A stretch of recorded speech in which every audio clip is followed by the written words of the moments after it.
We're in one of the most upscale areas of Paris right now, and frankly, I feel like I'm back in Iraq or Afghanistan. The police, Pierre, show the viewers the police. The police are trying to clear this area of protesters. Those are the yellow vest protesters that started upset about gasoline taxes, and it became an anti-government thing about all taxes and all the things that the government of French President Emmanuel Macron are doing.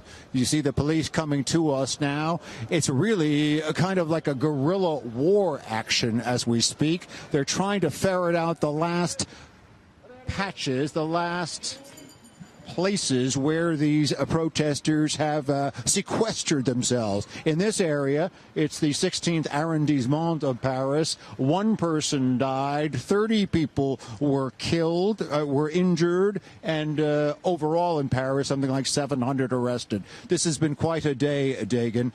This has been a day that has seen a city completely shut down. Stores, restaurants, landmarks, all closed because of this protest, the fourth weekend of this protest of these groups. And you noted it, and frankly, I find it absolutely unbelievable.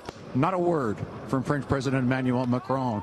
We were here earlier. We were waiting for him to come on the air Thursday night, address his people, say, hey, we were doing some of these things. Maybe some were right, some were wrong. Well, we don't want violence. We can talk.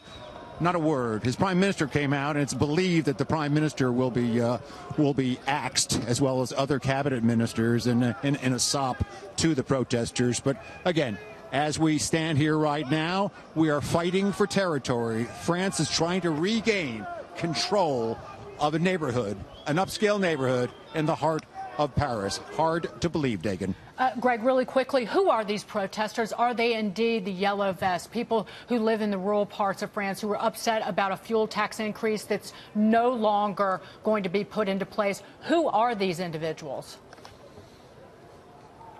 It is a combination of factions, Dagan. Yes, it is the yellow vest folks, which are middle class, lower middle, a populist outcry for help, but there is also fringe left and right wing militants that have infiltrated and frankly gotten a lot of the attention, and people have allowed the violence to happen because of that, because it has gotten the attention of the government. In fact, the latest poll says that 75% of the French people are behind these people. But yes, right now we're looking at some hardened militants, looking at some fringe elements, and we're looking at some police trying to corner it. But I find this unbelievable. I lived in Paris for 9 years. It's one of the classic cities in the world.